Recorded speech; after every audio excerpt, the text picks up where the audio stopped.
Hello, we are from Group 10. Today we would like to talk about Wi-Fi network issues at our university, that is Unimas.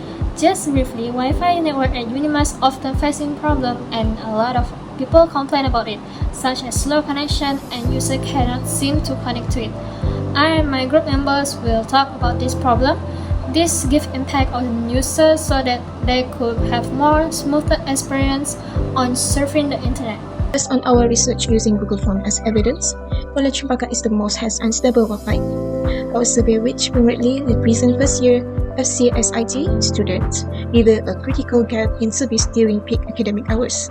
It showed that they're using two devices at once, and the second one is, they say, overcrowding makes the Wi-Fi at Unimas unstable.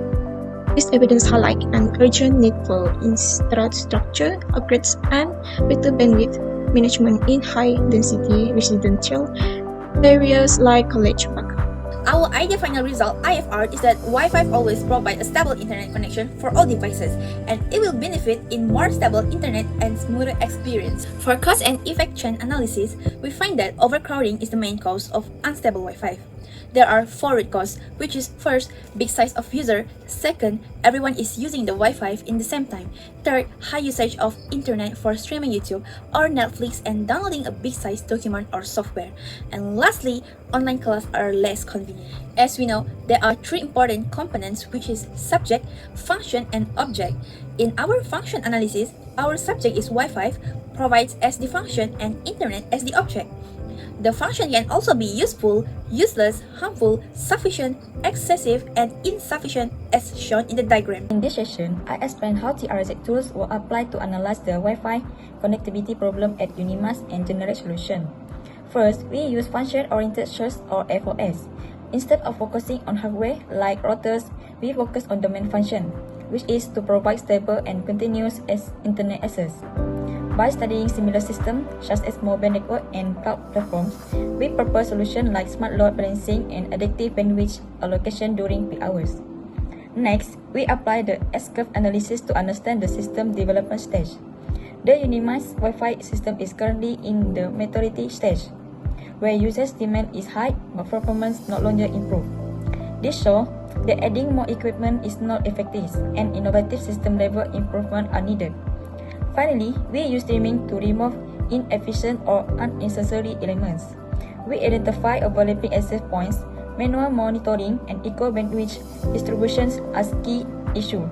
By trimming this, we propose optimized access point placement, automatic monitoring, and priority bandwidth for academic use. So now I will explain about engineering contradictions. So in the engineering contradictions, what we have identified here is when the Wi-Fi speed increasing, it will increase the network congestions. So it will be sounds like this. If Wi-Fi speed and accessibility at Unimas are increased, then more users and multiple devices connect can perform academic tasks efficiently. But network congestions increase, reducing overall stability and performance. So what we have been improved here is the improving parameters number 33 while worsening parameter number 39. So if the 33 versus 39 in the matrix, we'll find the inventive principle number 15, 1, and also 28. So for the principle number 15, which is dynamics, we will dynamically allocate bandwidth based on usage patterns.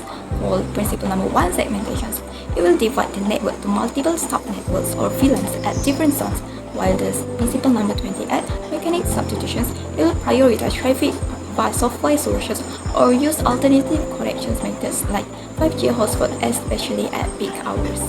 So now we will continue with the physical contradictions. So for physical contradictions, the Wi-Fi network needs to slow down to avoid congestions when many devices are connected, and the Wi-Fi network needs to speed up to allow efficient access. So we use a few separations here. So we use the separations method, and we have a few types. The first one is space separations. Wi-Fi speed has to slow down at high-density areas such as the student pavilion and cafeteria. The Wi-Fi speed has to high up at study-critical areas like academic buildings. While for the time separations, Wi-Fi speed has to slow down during peak hours to prevent system crash. Wi-Fi speed has to high up during off-peak hours to allow more devices to connect. For condition separations, Wi-Fi speed has to slow down for high bandwidth, especially entertainment. Wi-Fi speed has to high up for academic portals like Elite. And last but not least is the system separations. Wi-Fi speed has to slow down to specify the user needs to submit and download the assignment file, while Wi-Fi speed has to high up to protect the system from bandwidth exhaustions. And then from the physical considerations here, we found a few inventive principles. So the first one is principle number 1, segmentation. Divides the network into multiple access points or VLANs with different density at different locations in Unimas. Principle number 3, local quality. Different areas have different characteristics and are optimized based on their specific usage needs. Principle number 15, dynamics. Wi-Fi speed have automatically adjust by increasing speed during low traffic and decrease speed during peak hours. So now I will talk about the proposed solutions, the solutions to improve the Wi-Fi network at the Unimas campus. Currently, Unimas faces Wi-Fi speed issues and accessibility, especially during peak hours. This causes network congestion and affects the students' academic activities such as online learning and research. So, to solve this problem, we apply the TRIS method using several inventive principles. First, dynamic bandwidth management, based on principle number 15, allows the network to adjust bandwidth according to user load and activity type. During peak times, academic applications are prioritized to reduce congestion. Next, using network segmentations, the campus network is divided into different access points. Critical areas like libraries, lecture halls, and labs receive higher bandwidth, while less critical areas are controlled. Lastly, load balancing and pre-preparations help distribute traffic evenly and prepare bandwidth resource in advance. Overall, this solution is software-based, scalable, and effective in improving Wi-Fi speed and stability at Unimas.